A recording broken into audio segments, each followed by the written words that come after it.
Bonjour à tous, vous êtes dans l'émission L'Autre Direct, dans l'entre-deux tours des élections cantonales. Je suis avec Christophe Guillotot, qui est le chef de file de l'UMP à ces élections cantonales. Élections cantonales qui concernent, je vous le rappelle, le nouveau département du Rhône. Donc si vous êtes lyonnais, n'allez pas voter dimanche. À Lyon, désormais, le département est rattaché au Grand Lyon. Alors Christophe Guillotot, ma première question, c'est dimanche dernier, les Français ont envoyé un message assez fort. Un deuxième message 2 mois après l'attentat à Charlie Hebdo. On avait parlé de l'esprit du 11 janvier, une manifestation historique, un rassemblement autour des valeurs de démocratie, peut-être de vivre ensemble. 2 mois plus tard, autre message. Là, on pourrait parler non pas du 11 janvier, mais plutôt de l'effet 21 avril. Dans le département du Rhône, c'est 12-21 avril sur 13. Dans 12 cantons sur 13, le Front National est présent au deuxième tour en duel quasiment tout le temps face à la droite, une fois face à un candidat de gauche. Qu'est-ce qu'il faut retenir de ces deux messages? Comment comprendre ces deux messages envoyés à 2 mois d'intervalle par les Français? Bonjour à tous. D'abord, je crois que c'est deux choses différentes. On est dans ces élections qui ne sont pas cantonales, comme vous dites, mais départementales. On est sur une élection qui est politique. C'est du vocabulaire. C'est pas du vocabulaire, parce que c'est le nouveau nom.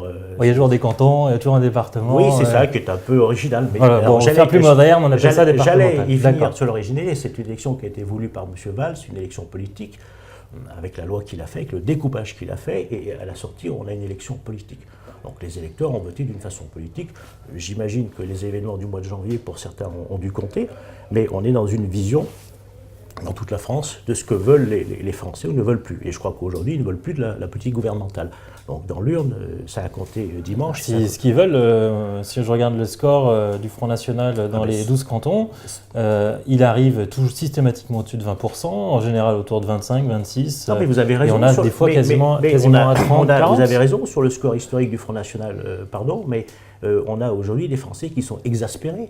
On avait la semaine passée des retraités qui sont descendus dans la rue, qui sont rackettés par le gouvernement actuel. On a des gens qui n'en peuvent plus, on a des gens qui sont gaulois, qui expriment leur ras-le-bol, leur rejet. Et là, ils avaient la possibilité de le faire comment? Avec leur carte d'électeur. Ils l'ont fait. Alors, je reconnais que ce n'est pas forcément la meilleure des choses. Mais il y a un lien entre la manifestation historique après l'après-Charlie, l'esprit du 11 janvier, et le vote Front National? Non. C'était une cohésion nationale qui s'est retrouvée pour exprimer, je dirais, un rejet d'une situation inacceptable que la France venait de subir, que la Tunisie vient de subir, et qu'à mon avis, d'autres pays subiront. On est en état de guerre avec un monde islamique qui veut importer sa vision du monde. La France s'est retrouvée dans la rue. J'étais dans la rue, pas comme député, mais comme citoyen ordinaire, et je crois que c'est ce qui s'est passé le 11 janvier. Ce qui s'est passé dimanche, c'est une élection politique où les gens, avec leur carte d'électeur, ont exprimé, je dirais, leur vision de la société et qui ne correspond pas à ce que le gouvernement aujourd'hui veut nous imposer. Voilà.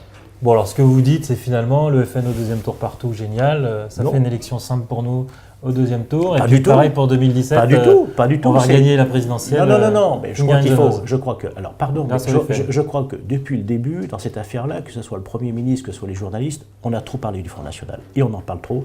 Aujourd'hui, il n'y a pas une. Je suis désolé, c'est compliqué de ne pas en parler quand le Front National est le candidat dans 12 cantons sur 13 au deuxième tour. Quelque part, est-ce qu'une partie de la presse n'a pas une forme de responsabilité de mettre aujourd'hui le Front National si haut? Et si on en parlait. C'est la faute des journalistes. Je ne dis pas que c'est la faute des journalistes. Je crois que les électeurs sont grands garçons. Ils sont en capacité de savoir pour qui ils doivent voter et au premier tour et au deuxième tour.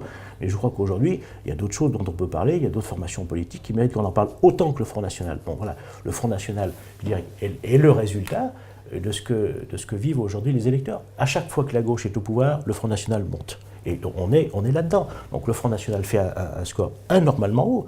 Attendez, je m'en serais passé d'avoir un deuxième tour avec le Front National. C'est la première fois que ça m'arrive.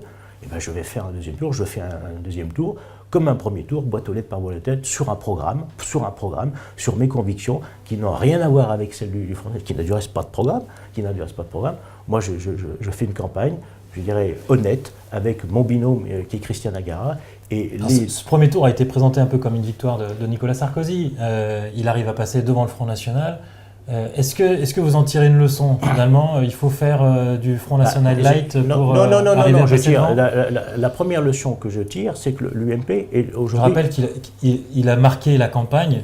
Les rares déclarations qu'on retient de Nicolas Sarkozy dans cette campagne, ça a été sur le halal, Oui, mais sur pardon, la mais fin des repas de substitution dans les cantines scolaires. oui, mais ça, c'est à l'aune des convictions de chaque maire d'organiser ses cantines. Ça, je dirais qu'aujourd'hui, ce que je vois, c'est que. Est-ce qu'il y avait une urgence à mettre ce point sur la table en pleine campagne électorale sur les cantonales? Un maire l'a sur les fait. départementales? Est-ce qu'il devait le faire à cette date ou une autre date? C'est son problème. Moi, je ne reviens pas là-dessus. Je ne suis pas maire. Il n'en envoie pas moins que ce que je vois dimanche soir, c'est que l'UMP est le premier. Mais là, je ne parle pas d'un maire, je parle de Nicolas Sarkozy qui s'en est saisi en pleine campagne électorale. Il fait campagne avec Non, mais est-ce que c'est la leçon? Il faut aller sur le terrain du Front mais National. est-ce que vous avec croyez ce que type de proposition? est-ce que vous croyez que les électeurs qui votent Front National se focalisent sur quelque chose comme ça? Je ne suis pas sûr. C'est l'état de la France qui les pousse à voter comme ça. C'est ça aujourd'hui qu'il faut voir.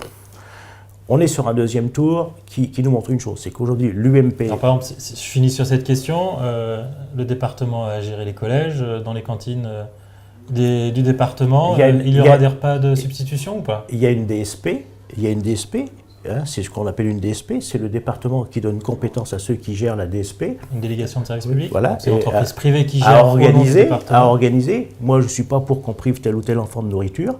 À partir du moment où ce jour, il y a telle nourriture qui ne convient pas, il peut très bien y avoir une autre nourriture de substitution. Ce qui se passe, ça me paraît plus efficient. Je crois qu'on n'est pas là pour exciter les foules. Il faut que les enfants puissent se nourrir normalement. Il n'y a aucune raison de priver les enfants de repas. Ça, c'est ma vision, moi. C'était une faute, la position de Nicolas Sarkozy dans cette campagne? Pas une faute, c'est sa vision de la politique. Il fait campagne comme il veut, avec ses mots. Je note qu'une chose, c'est que dimanche soir, l'UMP est arrivé en tête, sur le territoire national. Donc grâce à ce type de je ne sais pas, non, ne me faites pas dire ce que je n'ai pas envie de dire, parce que c'est pas ça qui a fait que dimanche soir, l'UMP est arrivé en tête, comme il est arrivé en tête dans ce département. C'est ça qu'il faut voir aujourd'hui. On est en capacité en France de gagner 30 départements, et l'UMP du Rhône est en capacité de gagner ce département. Voilà, il n'y a que ça qui m'intéresse. Aujourd'hui, c'est de proposer au Rhône-Alpin une autre vision de la politique, qui était celle qui était en place depuis des années. Voilà. Alors parlons justement de ce département, de l'UMP. Vous êtes dans une majorité sortante. Enfin, je ne sais même pas en fait. Peut-être parce que je suis lyonnais que je n'ai pas tout compris de la politique dans le département du Rhône. Expliquez-moi. Il y a une majorité commune UMP-UDI ou il y a deux forces politiques qui s'affrontent? Il y a une majorité commune UDI avec lequel... Ah, vous êtes ensemble alors? Il y a une majorité commune UDI, mais je vous rappelle que l'UMP n'a pas voté les budgets. L'UMP n'a pas voté les augmentations d'impôts. Je vous rappelle que je n'ai pas voté le Grand Stade. Je vous rappelle que je n'ai pas voté la caution de 40 millions à l'OL. Je vous rappelle que tous les UMP qui n'ont pas voté les augmentations d'impôts ont été démis de leur fonction de vice-président. Moi, j'ai été démis de ma fonction de vice-président du SDIS. Voilà. Donc on a une vision différente en termes d'économie, ça c'est clair. Ce que dit le chef de file des centristes aujourd'hui, Pommeret, Guillotot, c'était un dissident au sein de la majorité hier. Je ne suis pas un dissident. Tous les UMP vice-présidents qui n'ont pas voté, dont Mme Nachuri, dont on ne peut pas expliquer que c'est une excentrique, qui est une ancienne centriste, a été démis de ses fonctions. Alors, M. Pommeret, il est très marrant ce garçon. Il oublie aussi de dire que c'est lui qui a signé les emprunts toxiques, qui nous a mis quand même pour 80 millions et qui peuvent arriver jusqu'à 350. Ça, par contre, ça c'est lui. Donc c'est votre allié ou c'est votre adversaire? J'ai pas bien compris. C'est pas mon adversaire. M. Pommeret, lui, il est candidat dans le canton d'Ans. Moi, je suis candidat dans le canton de Briey. Donc, il s'agira de faire une majorité pour le département. Si monsieur, vous m'expliquez qu'il a très mal géré le département, qu'il est responsable des prêts toxiques. Je dis pas qu'il a très mal. Je dis pas qu'il a très mal géré le. Est-ce que vous alliez demain Je dis pas qu'il a très mal géré. Je dis pas qu'il a très mal géré le département. Moi, je l'aurais pas géré comme ça. Et que quand je trouvais que M. Pommeret faisait des choses qui ne me convenaient pas, je n'ai pas voté ce qu'il proposait. Je n'ai pas voté son dernier budget. Donc les choses sont très claires. M. Pommeret, si dimanche il est élu, eh ben on verra. M. Pommeret, je vous rappelle qu'il a fait un accord dès le premier tour avec le Parti Socialiste dans son canton pour ne pas avoir d'adversaire socialiste. Donc il faudra d'abord. C'est un accord officiel? Il n'y a pas de candidat socialiste contre lui, il n'y en a pas eu. Donc si vous n'en avez pas, si le premier parti de France ne met pas un candidat dans un canton, c'est qu'il y a un accord. C'est pour faire plaisir à Pommeret, forcément. Pas pour faire plaisir au Front de gauche. Non, c'est pour gagner. C'est pour gagner. M. Pommeret, depuis le début, veut être président du département. C'est son objectif. Moi, je lui ai proposé l'union. J'ai été le voir dans son bureau le 9 novembre à 9h30. Dans son bureau pour lui proposer l'union, a commencé dans son canton, il a refusé, il m'a expliqué qu'il allait être président et qu'il n'avait pas besoin d'accord. En me disant que même moi j'aurais des candidats contre moi, il est venu faire campagne contre moi dans mon canton à soutenir un petit monsieur qui a fait 11%. Voilà. Oui, donc vous n'êtes pas alliés. Ah bah, il est plutôt adversaire de l'UMP, c'est d'après ce que je vois, M. Pomeré. Donc demain, vous ne serez pas dans la même majorité. Monsieur Pomeré, c'est à lui de se déterminer, c'est pas à moi. Moi, j'ai pas fait d'alliance avec le Parti Bon, Socialiste. je ne comprends rien, quoi. Ah bah vous, si vous y Vous faites comprenez... des campagnes électorales, Non, mais attendez, vous expliquez que les centristes sont vraiment des mauvais gestionnaires, ce qui- et vous allez les retrouver dans votre majorité demain au département. Ce qui compte aujourd'hui, c'est que les électeurs comprennent. Ils ont compris l'UMP Je ne sais aujourd'hui. pas s'ils ont compris, ils ont mis le FN au deuxième tour dans tous Oui, les cantons. mais dimanche soir, je pense que nous aurons 15 conseillers généraux UMP. C'est ça qui m'intéresse, moi. C'est ça donc, ce qui montre que eux, les électeurs, ont compris. Que certains esprits, je dirais, malades n'aient pas tout à fait compris, ça c'est tout à fait autre chose. C'est pas ça le plus important. C'est que dimanche soir, l'UMP est une majorité. Dans une élection où tous vos candidats UMP auront été élus face à des adversaires Front National au deuxième tour. Non, Donc le sens politique de cette majorité. non, 6. J'ai 6 binômes aujourd'hui qui sont contre le Front National. Je note une chose, c'est que les UDI n'appellent pas à voter pour nous, appellent pas à voter pour nous, tandis que moi, dans le canton où les centristes se retrouvent tout seuls, comme à Vaugneray, j'ai appelé à voter pour le candidat centriste. J'ai fait appeler par mes candidats à voter centriste. Ce qui n'est pas le cas des centristes qui n'appellent pas à voter pour moi, ils n'appellent pas à voter pour les UMP. Donc, pardon. Voilà. Donc, dimanche soir. Après tout ça, vous arriverez à faire une majorité commune Ceux qui veulent travailler dans une majorité seront les bienvenus. Ça, je m'y engage, seront les bienvenus. Ceux qui ne veulent pas travailler avec la majorité, ils ne travailleront pas. Et ça sera une majorité dans laquelle il y aura des UMP, dans laquelle il y aura des centristes, et ceux qui se reconnaissent dans une volonté de proposer autre chose aux habitants de ce nouveau département, qui en a bien besoin, parce que depuis la libération, ce département est centriste, et on a vu la dérive. Les centristes avaient la ville de Lyon, ils l'ont donné aux socialistes. Les centristes avaient le conseil régional, ils l'ont donné aux socialistes. Les centristes avaient le Grand Lyon, ils l'ont donné aux socialistes. Moi, je ne veux pas que ce département, et je ne voulais pas que ce département soit socialiste. Je crois qu'on est en train d'y arriver. On est en train d'arriver. Il est loin de passer au PS. Il y a un seul candidat de gauche au deuxième tour. Vous le saviez avant le premier tour? Vous le saviez avant le... Non, le PS espérait avoir 1 ou 2 élus. Une élection, on ne sait pas ce qui se passe. Moi, une élection, elle se finit le soir où on ferme les urnes. Donc dimanche soir, je pourrais vous dire qui a gagné ce département. Voilà. Alors qu'est-ce que vous allez faire? Donc, ils ont mal géré, vous avez beaucoup dit que vous n'augmenterez pas les impôts, que vous ferez des économies. Les économies, concrètement, vous allez les faire sur quoi? On a 160 millions aujourd'hui de dépenses non obligatoires. 160 millions de dépenses obligatoires. Je pense qu'il faut aller chercher là-dedans des choses qu'on ne faisait, qu'on ne pourrait plus faire, notamment sur les routes. J'ai 58 millions à donner au Citral. Nous avons 58 millions à donner. Moi, je veux savoir ce que le Citral va faire de nos 58 millions. On a 20 millions à donner aux SDIS du Rhône. Enfin, les sapeurs-pompiers. Les pompiers. Les sapeurs-pompiers. SDIMES, maintenant, moi-même. Je veux savoir ce que